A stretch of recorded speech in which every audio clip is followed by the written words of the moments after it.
অহা 26 চনৰ যিটো নিৰ্বাচন সেইটো আমাৰ গোৱালপাৰা আৰু চাউথকামৰ বড়ো ৰাইজে ইস্যু বেছ পলিটিক্স কৰিম। কোনো পাৰ্টি বেছ পলিটিক্স আমি নকৰিম, আমি ইস্যু বেছ পলিটিক্স কৰিম। যিয়ে আমাৰ সমস্যাৰ প্ৰতি আগ্ৰহ কৰে বা যিয়ে আমাৰ সমস্যা সমাধান কৰি দিয়ে আমি তেওঁকে সহায় কৰিম। আৰু যদি মুখ্যমন্ত্ৰী মহোদয়ে আমাৰ সমস্যাটো সমাধান কৰাৰ কাৰণে বিফৰ 26 ইলেকশ্যন তেওঁ কথা দিছে, তেওঁ কথা ৰাখিলে নিশ্চয় ভাল পাম।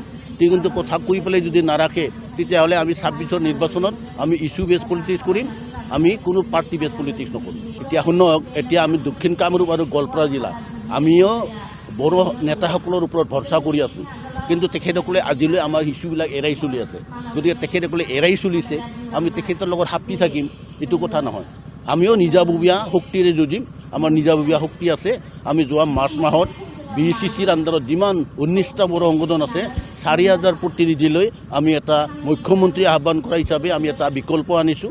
আমি ৰাভা আচং বিৰোধ নকৰোঁ, ৰাভা আচং আমি বেয়া নাপাওঁ, ৰাভা আকৌ আমাৰ ভাই আমি ৰাভাসকলৰ লগত সমানে সহবাস কৰিব বিচাৰোঁ।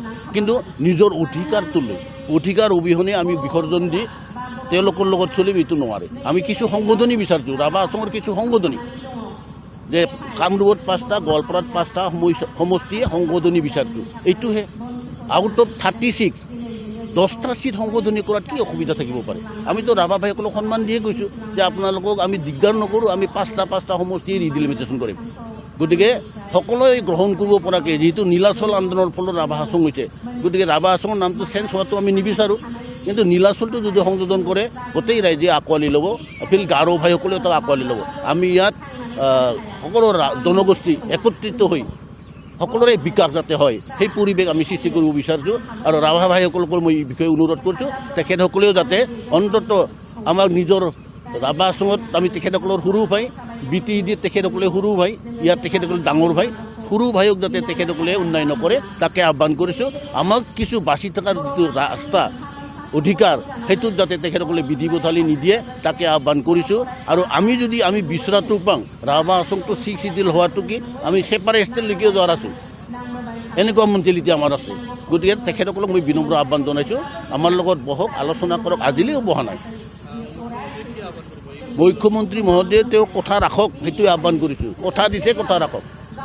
এনে চলহৈ মাৰা কথা কৈ থাকিলে আমিও বহি নাথাকিম।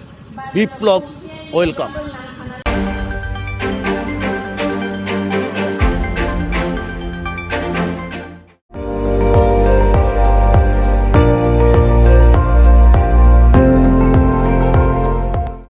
আপুনি চাই আছে ND24, সৰ্বশ্ৰেষ্ঠ নহয় সৰ্বোত্তমৰ দৌৰ।